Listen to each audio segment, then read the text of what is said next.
concours de gauchisme à la fête de lutte ouvrière. 2 participants dans ce concours de gauchisme. On a Révolution permanente contre lutte ouvrière. Qui va gagner? Qui va réussir à être plus à gauche qu'autrui, ou en tout cas plus gauchiste qu'autrui? Vous allez voir ça. On avait déjà parlé récemment de l'arnaque Philippe Poutou. On avait dit il y a des partis qui au moins ont une ligne, sont un peu plus sérieux. On avait cité Révolution permanente et lutte ouvrière. On avait cité aussi le POI. Enfin voilà, on avait cité des partis trotskistes autres que le NPA. Et on va pouvoir justement analyser leur discours, et notamment le discours de lutte ouvrière. Vous allez voir que c'est de la bombe. Chris, est-ce que tu es chaud à analyser tout ça, à continuer notre arc trotskiste? Je rappelle qu'on fait un arc anti-impérialiste. Et quand tu fais un arc anti-impérialiste et que tu es à gauche, forcément, tu es obligé de tacler les trotskistes qui sont le relais de l'impérialisme principal dans l'extrême gauche. Et c'est pour ça aussi qu'on parle beaucoup de trotskistes en ce moment, pour ceux qui se demandent. On est obligé, ça nous paraît central. Et bref, Chris, est-ce que ça va? Ouais, ça va bien. Je suis chaud pour cet arc. La façon dont tu l'as exposé entre le classement, Poutou, tout ça, je me demande si on devrait pas finir cet arc-là avec une tier list des trottes. Tu vois, c'est. On pourrait, hein. On pourrait faire une tier list des stalls aussi, moi je connais bien. Hein. C'est ça, on pourrait faire une tier list des trottes, une tier list des stalls, une tier list des Mao. Et après, tu sais, ça fait des éliminatoires et après on les refait une tier list finale de tous ceux qui sont qualifiés. Comme on va être en période de coupe du Monde et tout. Moi, je veux après, le problème des stalls et des Mao, c'est qu'il y en a beaucoup moins quand même que des trottes, quoi. Bah, c'est ça. Et puis c'est un peu le problème, et donc du coup c'est plus drôle avec les trottes parce que les gens voient vraiment qui c'est, parce que si tu commences à parler du PCRF, tu vois, les gens ils savent pas ce que c'est le PCRF la plupart, tu vois, ou d'obscurs mouvements maoïstes où il y a 30 pélos, les gens savent pas ce que c'est, alors que lutte ouvrière quand même, c'est des gens qui présentent aux élections un candidat depuis 50 ans, une candidate en l'occurrence, qui se présente à toutes les élections, qui présente des candidats dans toutes les circonscriptions législatives, qui a la deuxième plus grosse fête francophone communiste après la fête de l'humanité, la fête de lutte ouvrière. Enfin voilà, c'est un parti qui est vraiment installé, et donc c'est plus important pour nous d'en parler. Puis comme on vous le dit, c'est quand même des partis qui, sur le côté anti-impérialiste, je pense, nous sabotent. Alors on dit des fois que c'est la CIA, des fois ça a vraiment été la CIA historiquement. Moi je pense que c'est pas forcément tout le temps la CIA, je pense que c'est aussi de bonne foi qu'ils font ça, mais en tout cas ça nous sabote et c'est important d'en parler, quoi. Les gens peuvent faire n'importe quoi sans qu'il y ait la CIA derrière. Hein. Non mais on pourra finir cet arc trotte là avec des classements et un concours, parce qu'on est dans la Coupe du Monde de foot là qui démarre. En parlant de coupe, de trophées, de tout ça, t'as oublié quelque chose à montrer à nos camarades. Voilà. Le trophée 100 000 abonnés, let's go. Merci à tous. On l'a reçu, le trophée. Alors je sais pas ce qu'on va en faire ou quoi que ce soit, mais on vous le montre. On va pas le mettre derrière nous, voilà, parce qu'en plus on change souvent de place et tout. Mais il est là, c'est l'occasion de remercier tout le monde pour nous suivre, et on est à 100 000, et donc il y a d'autres trophées à YouTube ou pas après si t'as 1 million. Ouais, je crois qu'il y a le 1 million d'abonnés. Mais alors avec le contenu qu'on fait, 1 million d'abonnés, je veux bien essayer d'y croire, être optimiste, mais ça va être compliqué quand même. Tu vois. Il croit plus au communisme mondial qu'au 1 million d'abonnés de la Pas du Team, pas du. Ouais, je crois plus à la refondation de la partie de masse dans les 10 ans qu'à 1 million d'abonnés de la Pas du Team dans les 10 ans. Après, je me trompe peut-être. Tu vois. Ouais, à choisir, je préfère la première option. Hein, tu sais, oui, moi aussi. Et moi, je préfère même un parti de masse à 1 million d'adhérents. Tu vois, si on doit faire une synthèse entre les deux. En tout cas, c'est top. Continuez à nous suivre, continuez à transmettre la Pas du Team. Et puis, on va continuer. Alors, c'est parti sur les trottes. Donc nous, tu disais, on va faire les trotskistes de... Oui, il y a eu la fête de Hello. Et donc là, c'est le fameux Jean-Pierre Mercier. Si tu peux nous rappeler qui c'est Jean-Pierre Mercier, si tu veux, Padu. Jean-Pierre Mercier, c'est... je sais pas si c'est le numéro 2 de lutte ouvrière. En tout cas, c'est une des grandes figures de lutte ouvrière historique. Il est donc porte-parole de lutte ouvrière depuis 2012 et il a été délégué syndical CGT à PSA dans les années 2010. Je crois qu'il ne l'est plus, mais il est resté quand même longtemps délégué CGT à PSA, et donc il parle à ce titre-là de lutte de classe. Avant, c'était l'Antis, quoi.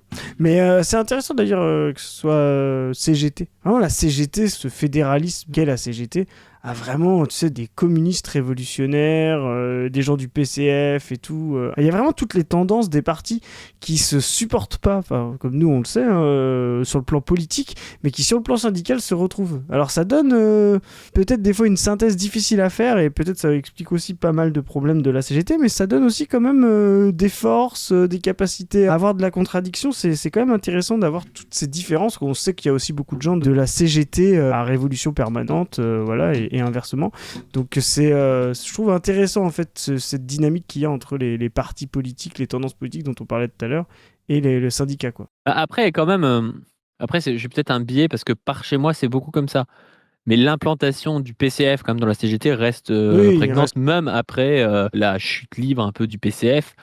Quand vous allez à la CGT, bah, faut faire attention à ce que vous racontez sur le PCF, quoi. C'est le seul endroit en France où il faut faire un peu attention à ce que vous racontez sur le PCF parce que vous risquez d'avoir des camarades qui sont au PCF, des camarades en plus qui sont souvent des camarades de bonne foi, de lutte et tout ça, quoi. Donc c'est pas forcément des turbos bureaucrates, roussellis, je sais pas quoi. Mais par contre, bah, ils ont souvent quand même ce soutien critique au PCF. C'est bien qu'ils présentent un candidat, c'est bien qu'ils existent, tout ça. Hmm.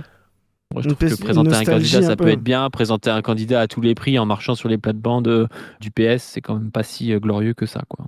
C'est ça. Et ça me fait penser à ce que tu disais en intro, tu sais, de faire une tier list. Tu disais, il n'y a pas beaucoup de Mao et tout. Et c'est vrai qu'une tier list trotskiste en France, c'est super important parce que les trotskistes sont hégémoniques sur tu sais, le communisme révolutionnaire. Le parti communiste a été hégémonique sur le communisme électoralement, tu vois, mais avec sa déchéance et tout.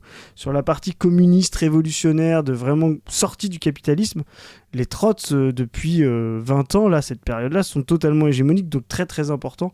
Et donc, c'est pour ça que nous aussi, on tape aussi beaucoup dessus, parce que, comme l'a dit Padu en entrée, leur ligne pose problème, l'hégémonie de cette ligne pose problème, que ce soit sur le plan anti-impérialiste, ou même sur le plan de la lutte des classes, quoi. Et on va le voir ici. Je voudrais pour conclure répondre aux camarades de Révolution Permanente qui met en avant le mot d'ordre. Déjà, le fight Révolution Permanente, Hello, est alléchant. De maintien de l'emploi. Attends. Déjà, il arrive, je trouve, il est. Enfin, ça sent, mais attention, pour le coup, je sais pas si vous êtes déjà allé dans tes réunions politiques, mais t'as toujours un trotte à la fin qui est en mode. Non, mais c'est pas une question en fait, c'est plus une remarque et qui commence, tu sais, qui est un peu passif-agressif en mode et vous avez pas parlé en fait de ce qui se passe actuellement, je sais pas où, tu vois, alors que tu sais, je peux pas parler de tout dans une conférence et tout ça. Et là, il y a un peu ce côté-là, il a l'air super vénère quand il prend la parole. C'est ça.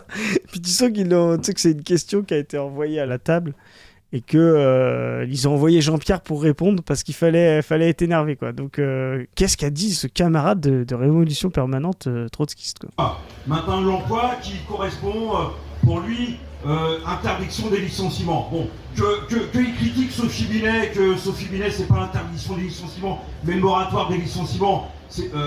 Bah oui, la CGT, Sophie Binet, c'est pas eux qui vont nous défendre, c'est pas eux qui vont défendre les travailleurs. Ils sont du côté du patronat. Mais le larbe du gars, le gars dit c'est la Révolution Permanente qui dit interdiction des licenciements, maintien de l'emploi. Tu sais, ça devrait être hégémonique, tu vois, genre tous les gens à gauche devraient penser ça, tu vois. C'est même pas particulièrement radical de ouf, mais si tu poses une base, tu vois. Si tu veux que les gens te suivent, t'es obligé de dire bah déjà on va interdire de licencier, on va maintenir les emplois, et puis après tu peux voir, tu peux essayer d'aller plus loin et tout. Mais le mec se vénère parce que Révolution Permanente a parlé de maintien de l'emploi, tu vois. C'est complètement fou. Et il dit la CGT est du côté du patronat. Et non mais la CGT, qu'on soit d'accord, il y a plein de critiques à lui faire. Elle est souvent trop molle aussi parce qu'elle représente des classes sociales qui ont souvent des statuts, qui vivent encore bien, qui prennent aussi un peu de rétribution de la rente impérialiste. Et c'est sûr que ils sont moins révolutionnaires que dans les années 50, quand il y avait 35% d'ouvriers dans la population, que les gens ils avaient vraiment du mal à espérer que leurs enfants aillent plus loin qu'eux. Enfin voilà, quand c'était beaucoup plus dur pour la classe ouvrière et que la classe ouvrière était plus puissante et était plus représentée dans la CGT portait des idéaux plus révolutionnaires. Aujourd'hui, la CGT est sur la défensive parce qu'elle représente les derniers secteurs qui sont encore pas mal syndiqués, qui sont souvent les secteurs publics. Je sais qu'en ce moment, ils se syndiquent un peu moins, que le privé commence à reprendre, mais tout ça, ça prend du temps quand même. Et donc, les grands bastions, soit des anciennes entreprises d'État qui sont plus publiques, mais qui ont quand même un historique, soit des statuts, soit des avancées sociales, des conquis sociaux, et qui les défendent, en fait, si tu veux, ces gens-là, déjà, ils défendent leur statut, et puis après, ils voient. Et donc, du coup, ça fait presque une sorte, parfois, un peu de corporatisme, au sens un peu large, mais dans la CGT. De là à dire qu'ils sont pour le patronat, je veux dire, c'est n'importe quoi, tu vois, enfin, vraiment, c'est fou, quoi, enfin, c'est juste du gauchisme, là, c'est vraiment n'importe quoi. Bah, là, pour le coup, ça fait effectivement penser à tout le discours gauchiste, mais même des années, tu vois, pas récent, hein, quoi, tu vois, du Fordisme, là, des années 50, 60. Alors en France, on a vraiment une incompréhension, on a été même, tu sais, genre, massacré par les théoriciens post-marxistes, tu sais, enfin, tu vois, les écoles de Francfort, Marcuse et tout. Tu sais, le prolétariat... Je dis Marcuse. Ouais, mais toi, t'es germanophone. Marcuse. Je suis pas germanophone, mais je l'ai entendu une fois et je le redis, c'est comme les mecs qui disent Immanuel Kant. C'est ça.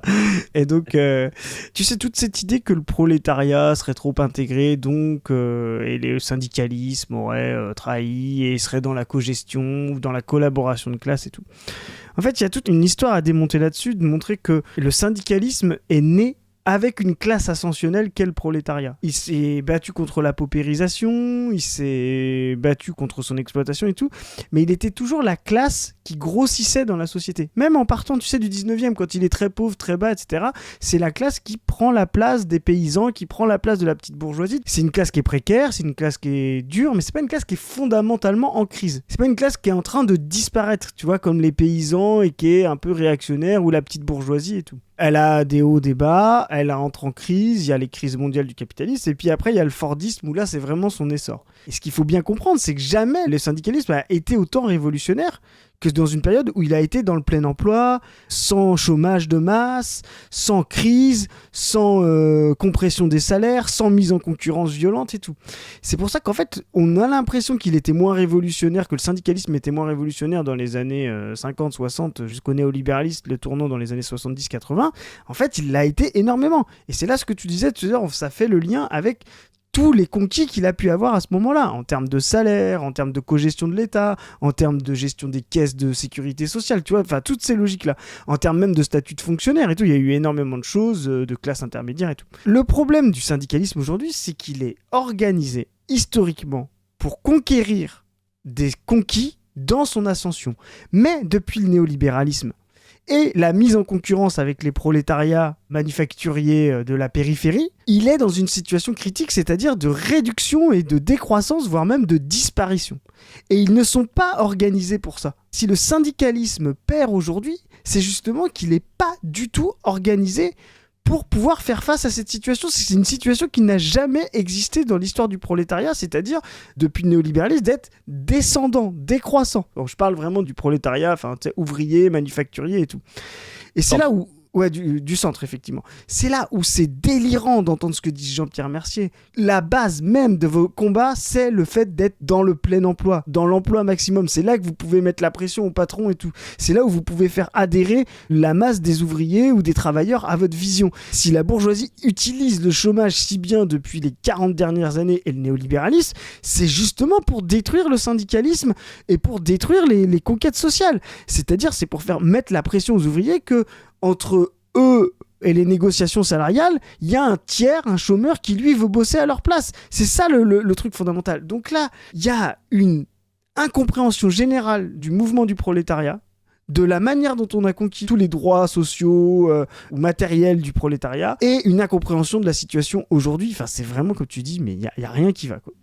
Se plaindre des mots d'ordre de la CGT, c'est se payer de mots, c'est faire croire que d'une certaine manière, il pourrait avancer des mots d'ordre, il pourrait avancer une politique, défendre une politique pour que les travailleurs ils se défendent. C'est mort les copains, depuis 1914 c'est mort. Depuis 1914, le mec te dit, c'est la CGT a obtenu les congés payés, la sécu, les statuts de la fonction publique, la nationalisation de l'électricité, enfin, il y a quand même eu des trucs de ouf, tu vois, et le gars te dit, c'est mort depuis 1914, t'imagines le niveau de gauchisme du mec, c'est pour lui, la CGT ou le RN, c'est pareil depuis 1914, c'est genre en 1914. Vraiment, mais c'est un clown, en vrai, c'est encore une fois. Je suis désolé, votre truc, vous dites votre truc trop les trottes, mais le gars est un clown, quoi. Non, mais c'est un clown, et t'as des gens qui ont RT ça en mode ah, c'est vraiment trop basé, quoi. En 1914, on n'a même pas fait le congrès de Tours, il n'y a même pas eu la division entre les socialistes et les communistes, il n'y a pas eu 17, et les gars te racontent ça. Enfin, je veux dire, faut voir, hein. Nous, on se fait attraper parce qu'on essaye d'actualiser les choses, on peut se tromper et tout. Des gars qui récitent des trucs. De la liturgie, comme on dit. Là, c'est de la liturgie. Hein. La CGT, il n'y a pas d'analyse matérialiste. Encore une fois, c'est ça le problème avec ces gens-là. La CGT 1914 et la CGT d'aujourd'hui, ont mais à peu près les mêmes statuts, hérité de la charte d'Amiens, mais en termes de classe sociale qu'elle représente, ça n'a rien à voir. Donc en fait, si tu es matérialiste et si tu es marxiste, tu essaies de voir quelle classe sociale ça représente, c'est peut-être pas pareil. C'est comme si tu disais la République, tu sais, la première République à la cinquième République, c'est la même chose parce que c'est la République. Super, c'est ce que- mais t'as pas fait d'analyse à ce moment-là, tu vois. C'est ce que dit Poutou, a priori. Hein. Oui, non, d'accord. Tu vois. Genre, vraiment, c'est complètement con, tu vois. Il y a rien, tu sais pas quels sujets sont agissants, tu sais pas quelle stratégie il devrait avoir plutôt, parce que là, en fait, tu es juste en train de rejeter ça. Mais de toute façon, c'est le problème. Là, Révolution Permanente fait avoir son propre jeu, parce que le truc de la bureaucratie syndicale, blabla et tout, tu vois. Moi, je peux être d'accord sur certains points. Des fois, tu peux avoir de la bureaucratie, mais la CGT a la même structure, mais exactement la même structure que dans les années 50-60. Or, dans les années 40, 50, 60, ils ont obtenu énormément de droits. Pourquoi ? Parce que, comme tu dis, il y avait le plein emploi, il y avait 35% d'ouvriers, massivement organisés, avec des conditions de vie assez communes, qui étaient l'usine, qui créait du collectif, avec une organisation politique aussi à travers le PCF, qui permettait un petit peu de donner du sens aussi à l'action de la CGT, parce que le PCF avait un peu cadenassé la CGT et permettait de lui donner aussi un élan révolutionnaire et une stratégie, on va dire. Et ils ont obtenu plein de choses. Parce qu'en fait, le discours derrière la bureaucratie syndicale, ce serait le fait que, par essence, quand tu commences à payer des mecs et que tu as de la représentation, c'est-à-dire que tu as 100 personnes qui se syndiquent et qu'ils en payent un pour les représenter, forcément, il va finir par trahir. Mais en fait, on voit bien que dans l'histoire, c'est pas vrai, parce qu'il y a des périodes où il trahit, des périodes où il trahissent pas. Et nous, la question qui se pose, c'est qu'est-ce qui s'est passé entre les années 40-50 et aujourd'hui pour qu'on ait l'impression que Sophie Binet, elle va pas assez loin, alors que dans les années 40, elle serait allée plus loin, tu vois. Et alors là, la question, ça redevient une question de sujet agissant, de structure de la société, de rapport aussi de concurrence mondiale. Enfin, là, tu commences à poser une question matérialiste. Quand tu t'arrêtes à la bureaucratie syndicale, tu as trouvé un méchant, tu vois. Tu as trouvé un méchant, tu te dis, structurellement, ils vont trahir, mais du coup, à ce moment-là, autant arrêter, hein. Parce que si à chaque fois qu'il y a une structure avec de la représentation, ils vont trahir, je suis désolé, mais ça veut dire que vos partis trotskistes, ils vont trahir aussi, tu vois. C'est-à-dire que dès que vos partis trotskistes vont devenir trop, ils vont être bureaucratisés et ça va trahir. La vraie question qu'il faut se poser, c'est comment ça se fait que le syndicalisme français aujourd'hui ne représente pas les intérimaires, ne représente pas tous les métiers qui sont en paupérisation, qui sont de plus en plus mis en concurrence entre eux, tu vois. Enfin, parce que c'est ces gens-là, en fait, qui auraient le plus d'aspiration à être radicaux, à la transformation et tout ça. Et c'est sûr que quand tu représentes surtout les métiers à statut, du coup, tu te représentes des gens qui, en plus, sont souvent un peu plus vieux et dont la lutte, en fait, c'est de tenir encore 15 ans avec leur statut pour obtenir la retraite, même si je sais que c'est des camarades et qu'ils ne le pensent pas comme ça, mais c'est inconsciemment, normal. si tu veux, c'est compliqué pour eux d'aller plus loin que ça parce que, moi, je comprends, la camarade qui a 50 ans, qui est infirmière, qui a 3 gamins, qui ont dit, ouais, tu vas peut-être partir à la retraite à 66 ou 64, ça la fait chier, là, elle lutte. Par contre, quand on commence à taper sur des salariés uberisés, sur des intérimaires, elle dit il faudrait les aider et tout. Mais en fait, elle va pas forcément se mobiliser pour ça, tu vois, parce que c'est compliqué d'aller là. Et pour aller chercher ces populations-là, qu'est-ce qu'il faudrait ? Il faudrait une volonté politique. Et la volonté politique, pour moi, parce que je suis léniniste, tu vois, elle ne peut être donnée que par le parti. Elle ne peut pas être donnée par une confédération. Parce qu'encore une fois, là, il fait porter le chapeau à Sophie Binet. Sophie Binet, elle n'a pas de pouvoir. Sophie Binet, c'est une représentante dans une confédération. La CGT, c'est un truc qui a été fait sur le modèle anarcho-syndical, c'est-à-dire des gens qui ont fait des syndicats d'entreprise, qui sont regroupés en fédérations selon des branches de métier, et après qui forment une confédération en alliance et fédération. C'est un truc en réalité qui est très basé sur le modèle fédéral, anarchiste, un peu de toto si vous voulez, j'en rajoute, mais Sophie Binet ne peut pas dicter s'il va y avoir une grève ou pas dans une entreprise, c'est les salariés de l'entreprise qui choisissent.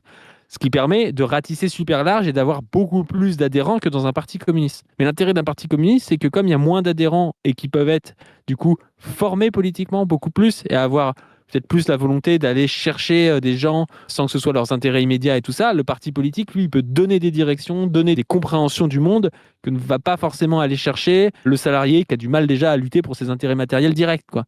Et ce qu'on a perdu en fait aussi entre les années 50 et aujourd'hui, c'est qu'il n'y a plus ce parti qui était le PCF, qui était un parti puissant et qui permettait ça en s'alliant avec la CGT. La CGT ratissait large, le PCF avait une idée, il ratissait large aussi, vous me direz, mais avait cette vision du monde et donc ça se goupillait bien. Aujourd'hui, le PCF est mort dans le film et la CGT, du coup, est un peu comme un colosse sans tête, quoi. Et c'est ça qui est problématique. Ouais. comme tu dis, il y avait un débouché politique cohérent avec l'action pratique de la CGT, de salariat et d'ouvriers, enfin en tout cas de peuple travailleur conquérant. C'est intéressant d'ailleurs qu'il fasse référence à 14, vraiment comme tu dis, le moment le plus anarcho-syndicaliste, grève générale, tu vois, même un peu, j'allais dire, sorélien, là, tu sais, avec le côté mythe de la grève générale et tout, alors qu'il est trotte, tu vois.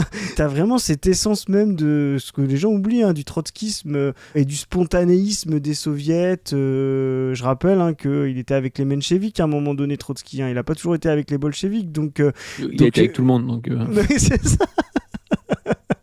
c'est un peu le Foucault de la tactique politique. Mais, c'est Kevin Durant. C'est ça. Pour ceux qu'on la rêve, c'est le gars, il perd en finale de conférence contre les Warriors. Et puis l'an d'après, tu le vois avec le maillot des Warriors, le gars. C'est un peu ça, Trotsky.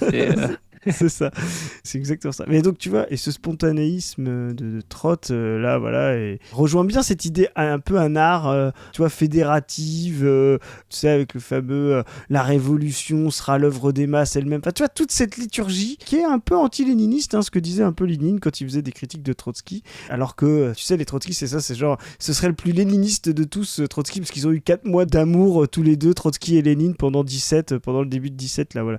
Donc, vraiment, c'est ridicule, et surtout comme on a dit, c'est vraiment une compréhension à l'inverse de toute l'histoire du mouvement ouvrier et à l'inverse de la situation concrète aujourd'hui, c'est-à-dire ce qu'exige, je reviens sur ce que tu disais, tu as parlé des intérimaires, des Uber, des gens qui sont Uberisés, mais même d'aller chercher les techniciens, cadres, ingénieurs qui sont de plus en plus pressurisés, etc. Aujourd'hui, il y a 20... privé, ouais.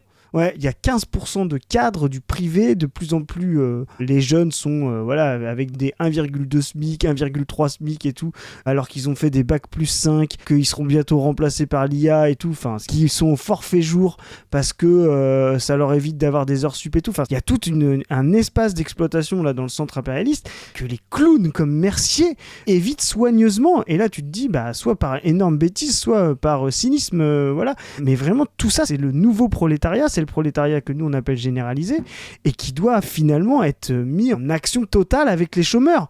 Et là, l'idée même de pouvoir dire « Ah non, on veut pas le plein emploi, on veut pas l'interdiction des licenciements », t'es là, tu fais « Mais qu'est-ce que tu fais ?» Oui, non, les chômeurs doivent être considérés effectivement comme des travailleurs en attente pour l'exploitation bourgeoise, quoi. Ça fait partie des dispositifs bourgeois. Qu'est-ce qu'ils nous racontent, quoi ? Attends, en plus, le côté, on parle souvent de la conscience possible, mais c'est au-delà de la conscience possible d'un salarié en France de lui dire faut pas lutter pour le plein emploi et pour que tu gardes ton poste, tu vois, genre c'est complètement con, tu vois, le mec il a un poste et tu lui dis non camarade, perds ton travail sinon t'es contre-révolutionnaire. Personne ne va faire ça, comment tu veux que mobiliser des gens en leur disant je ne lutte pas pour le plein emploi et l'interdiction de ton licenciement, je veux dire, mais ça n'a aucun sens, quoi, enfin vraiment je ne comprends pas, tu vois. Les trottes sont géniaux parce que en fonction de, tu vois, genre de lesquels on prend, à un moment, il y a 2 jours, je détestais le NPA. Tu vois, j'ai dit, il faut en finir avec, tu vois. Et en fait, maintenant, je trouve que le NPA est plus basé, parce qu'il y a quand même l'interdiction des licenciements dans leur programme. Tu vois, c'est vraiment, ils arrivent entre eux à... C'est la vraie concurrence entre les trottes. Tu sais plus sur lequel pied danser. Donc, laissons ça de côté. Laissons ça de côté, pas du... L'interdiction des licenciements, tout ça. Là, il parle de la CGT. Mais, les gens là qui applaudissent, je veux savoir vos tafs, je veux savoir ce que vous faites, mais si la moitié vous êtes fonctionnaire, des gens qui peuvent pas se faire licencier, tu vois, vraiment qu'on le statue, et que vous applaudissez un clown pareil, dire des trucs comme ça pendant qu'il y a des gens qui galèrent et qui vont se faire licencier, franchement, mais enfin, vous êtes littéralement, mais c'est votre histoire, les trotskistes, littéralement des gens qui font monter Hitler, c'est ça votre travail, enfin, je veux dire, à la fin, vous allez fabriquer des prolétaires qui vont voter RN, vous servez à ça dans l'histoire. C'est sûr que si la gauche c'est ça, les gens ils vont pas aller voter à gauche, non, mais le truc de fou, c'est qu'en plus le gars a été délégué CGT en disant si vous pensez que la CGT va défendre les travailleurs, mais putain, t'es un putain d'opportuniste, frérot. Si t'es là à la CGT pour choper un poste et pouvoir militer pour Hello pendant ton temps syndical, et qu'en fait tu crois pas du tout que tu pouvais redresser la CGT, sincèrement il y a aucun respect pour toi, tu vois, c'est n'importe quoi de faire ça. À moins qu'il soit à la CGT avant 14, du coup. Peut-être qu'il c'est ça, non mais crée ton propre syndicat. Le mec vient bouffer sur le travail de milliers d'entre nous qui sommes syndiqués et qui essayons de donner aussi envie aux gens de rejoindre des syndicats, des trucs comme ça. Donc il vient lui profiter de ça, parce que les gens qui sont syndiqués à la CGT, c'est parce qu'ils d'accord avec toi, Jean-Pierre Mercier, dans ton syndicat. C'est parce qu'ils connaissent la CGT, que la CGT a implanté depuis longtemps dans les usines Peugeot, Citroën, tout ça. Enfin, voilà. Et à un moment donné, toi, tu te retrouves délégué CGT parce que tu es sûrement un des gars qui sait un peu plus manier la politique, parce que tu es formé. Voilà. Tu arrives à être là-dedans. Ils n'ont pas rejoint pour avoir la ligne de Hello, ils ont rejoint parce qu'ils connaissaient la CGT, tu vois. Si tu veux porter la ligne de Hello et que tu chies sur la CGT, quand bien même, encore une fois, enfin moi je me retrouve à limite à défendre Sophie Binet, tu vois. Sophie Binet fait de la merde parfois, mais Souvent. Sophie Binet par rapport à ce clown défend beaucoup plus les travailleurs, tu vois. C'est par rapport à ce gars qui te dit il faut pas lutter contre les licenciements, elle défend plus les travailleurs. Je suis désolé, c'est une putain de honte. Et là c'est la vraie différence, c'est la vraie frontière, le maintien de l'emploi. Le maintien de l'emploi, comment... C'est la vraie frontière, ouais.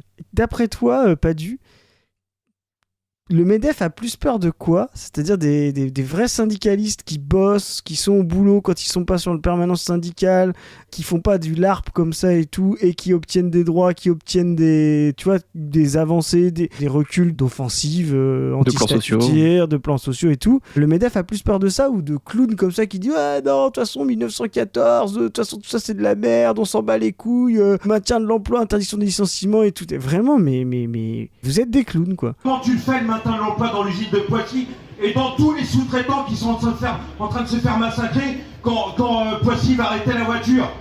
Tu le fais comment, le maintien de l'emploi? Eh ben, en refaisant un nouveau modèle. C'est-à-dire que tu te remets à militer. Et moi, sincèrement, les copains, je pensais que cette question, elle allait venir d'un militant cégétiste, honnête, sincère, tranquille. Non, ça vient de chez vous. Non mais t'as vu comment il ne respecte pas les militants CGT. Il est là, mais enfin, ouais, je pensais que ça viendrait d'un con de la CGT, là, un petit prolo là qui connaît rien et tout, mais non, ça vient de chez vous. Mais les mecs, arrêtez de vous croire à l'avant-garde de je sais pas quoi, vous êtes 3 depuis 10 ans, enfin depuis 60 ans, enfin, c'est n'importe quoi, putain, c'est insupportable vraiment. Je suis en sueur moi.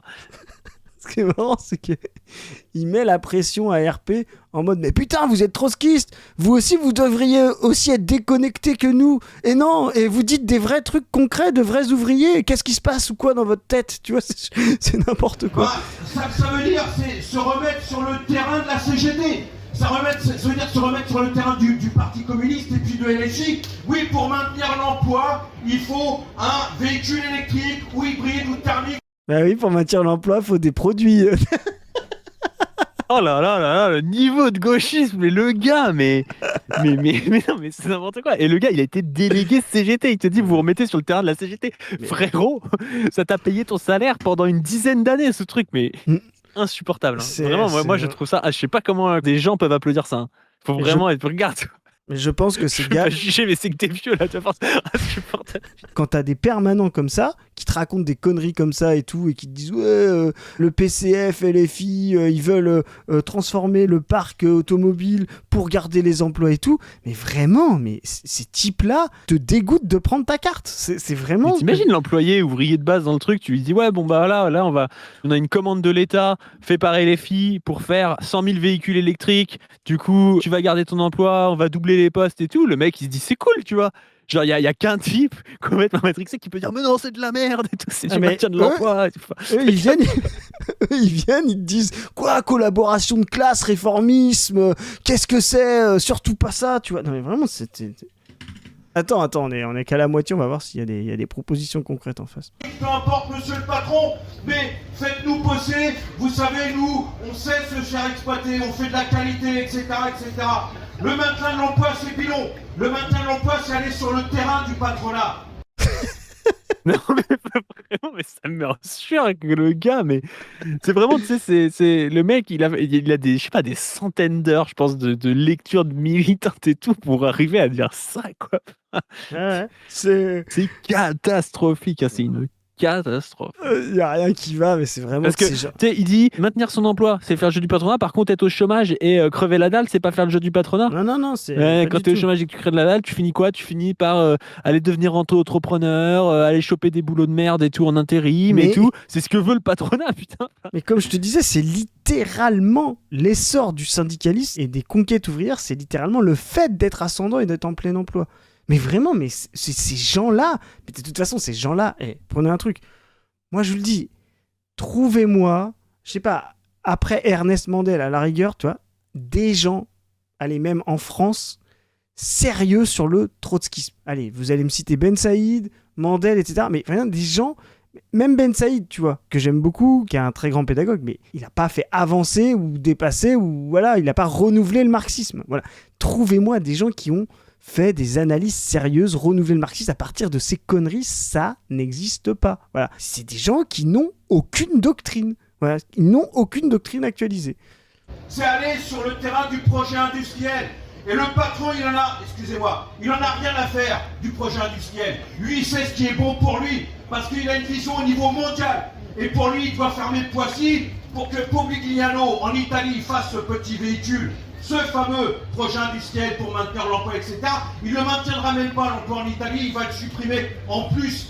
Non, ce qu'il faut, les copains, c'est il faut qu'on raisonne en tant que travailleur. C'est quand la dernière fois que t'as travaillé, toi, Mercier, quoi? N'importe quoi. Ça veut dire qu'il faut qu'on défende Attends, en plus... Quand il dit ouais machin, ils ont une vision mondiale et tout, je pense qu'ils surestiment la bourgeoisie. Ils ont une vision surtout d'essayer de faire de la thune. S'ils voient qu'un endroit est plus rentable que l'autre, ils l'envoient à l'autre endroit. Ils sont pas machiavéliques les mecs. Tu vois, enfin, il y a vraiment cette question. Si eux ils veulent supprimer des emplois, c'est parce que ça leur rapporte de la thune. Et toi, quand tu luttes pour le maintien de l'emploi, ben, ça leur coûte de la thune. C'est juste ça le truc, tu vois. Donc aller dans leur sens en disant le maintien de l'emploi c'est de la merde, c'est aller dans le sens du patronat parce que le patronat voulait enlever cet emploi, tu vois. Enfin, c'est aussi simple que ça. Surtout qu'en plus, si tu veux. Si ça venait de gens qui ont une vision de l'impérialisme, du centre, de la périphérie, tu vois ce que je veux dire, et de dire effectivement, oui, quand on maintient de l'emploi ici, on maintient un certain rapport, tu sais, centre, périphérie et tout. Non, mais c'est sûr. C'est ce que je veux dire, ça pourrait s'entendre, tu vois, il pourrait y avoir une critique en disant, oui, il faut quand même si on maintient de l'emploi ici, construire une alternative au non-développement de la périphérie qui permet justement le maintien au centre et tout.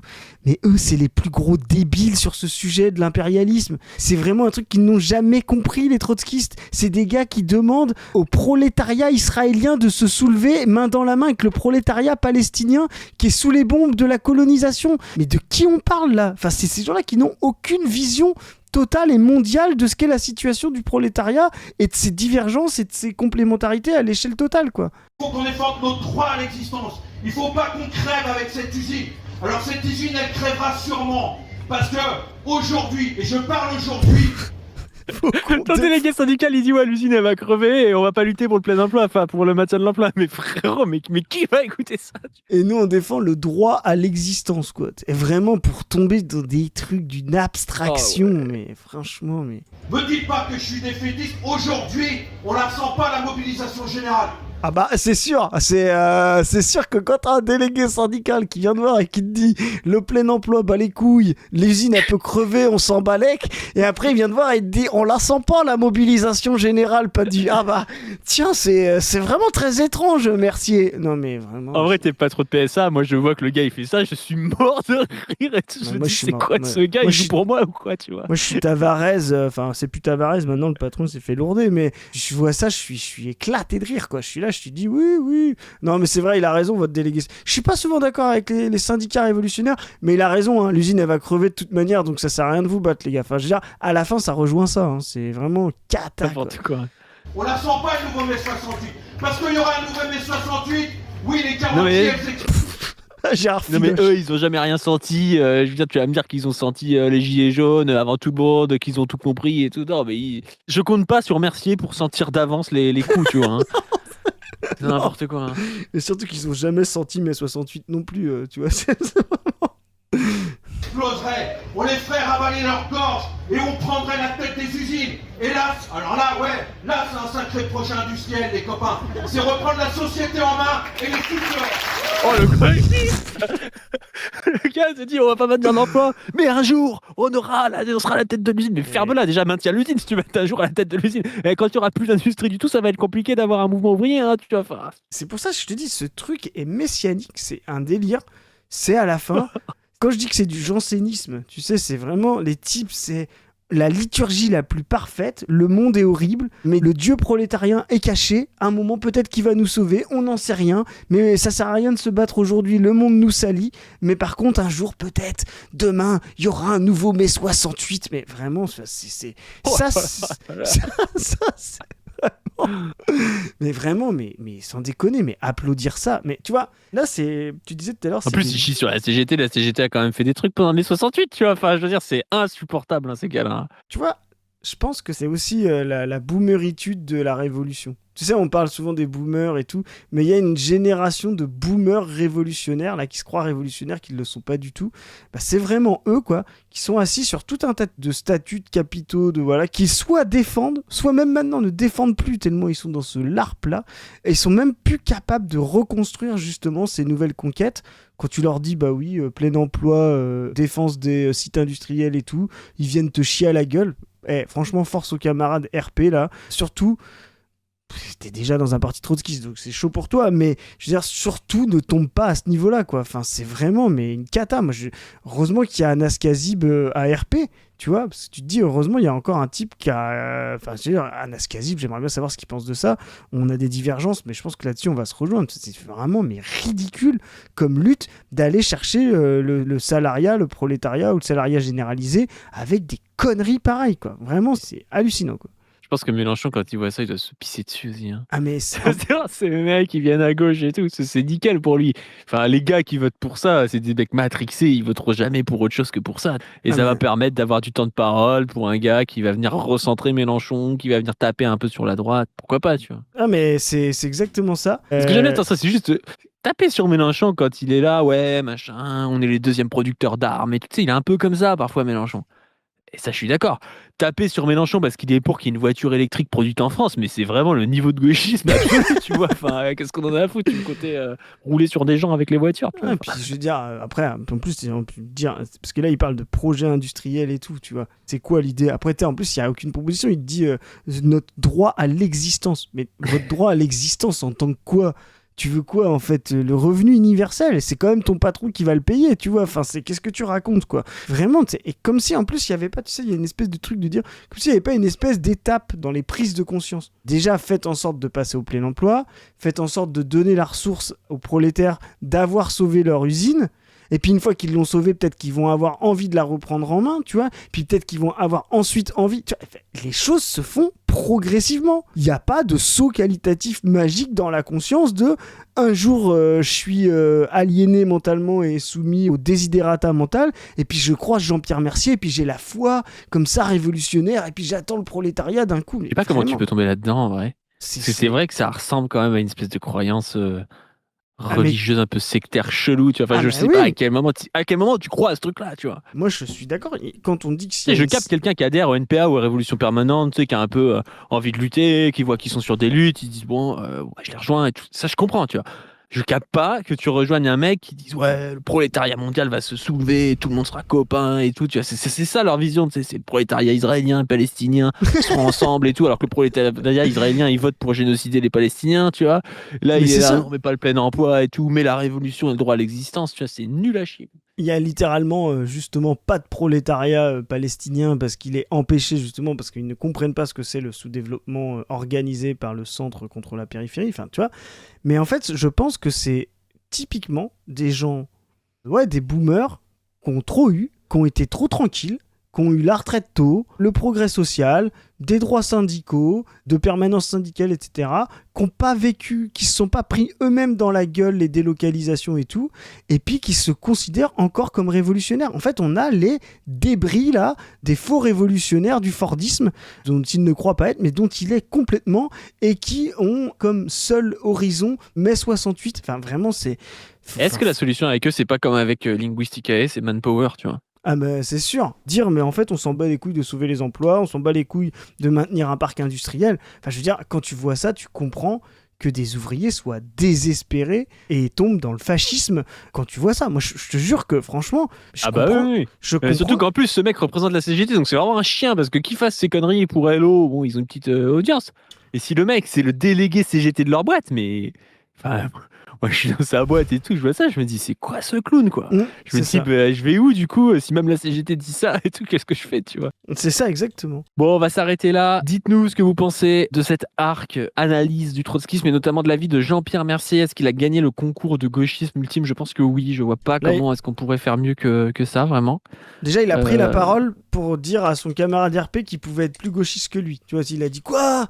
T'es pas assez gauchiste, mon pote, on dirait un gars de la CGT. Tu sais, Donc voilà, n'hésitez pas à nous faire vos retours. N'hésitez pas aussi à prendre vos places et aller voir le trailer. Alors sur la chaîne de Position Revue sur YouTube, je crois qu'on a fait une collab avec la page YouTube, donc c'était aussi sur notre chaîne, mais sur la chaîne de Position Revue, vous le trouverez. Il y a le trailer du film sur Cuba, l'anti-impérialisme, la tricontinentale, donc qui sort pour la première fois le 13 juin. Venez voir le 13 juin à l'Université Paris-Nanterre ce film avec nous.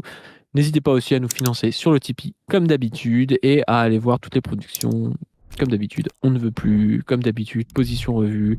Comme d'habitude, les chaînes personnelles. Et sur ce, on vous dit à plus. Salut les gens.